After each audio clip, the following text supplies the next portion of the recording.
గుట్టలు గుట్టలు ఇక్కడ చూడండి, ఇక్కడ చూస్తూనే ఉండండి. ఇంకా ఎన్ని మానవ శరీరాలు, ఎన్నో కాల్చిన సంఘటనలు, ఇవన్నీ కూడా ఇవేమంటారు, ఇవన్నీ మెడికల్ సంబంధించినవి.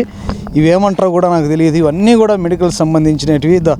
ఎక్స్పైర్ అయిపోయిన డ్రగ్స్ ఇవన్నీ మరి గవర్నమెంట్ హాస్పిటల్కి చూడండి. ఒకసారి ప్రజలారా ఒకసారి ఇది చూపిస్తాను, ఎందుకంటే ప్రజలకు తెలియాలి. చూడండి, ఇవన్నీ ఇంజెక్షన్లే, ఒకటి కాదు టాబ్లెట్లు కూడా.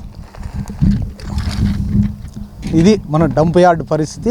ఇంకా మానవ శరీరాల కోసం అక్కడ చూస్తున్నాం కుక్కలు చూడండి. ఎక్కడైతే శరీర భాగాలు కానీ చికెన్ ముక్కలు కానీ ఏమున్నాయి, కుక్కలన్నీ కూడా ఇక్కడే. గ్రామ సింహాలన్నీ చూడు ఎట్లున్నాయో, ఇవన్నీ ఇక్కడ వచ్చి మానవ శరీర భాగాలు అన్నీ తిని దీనికి ఒక రకమైన వైరస్ సోకి దానికి పిచ్చి పట్టి ఆ కుక్కలు చిన్నపిల్లలనో లేకపోతే వృద్ధులనో లేకపోతే మనుషులను కరిసి ఆ తర్వాత వారికి వచ్చే వ్యాధులు ఏ విధంగా ఉంటాయనేది మనందరికీ తెలుసు.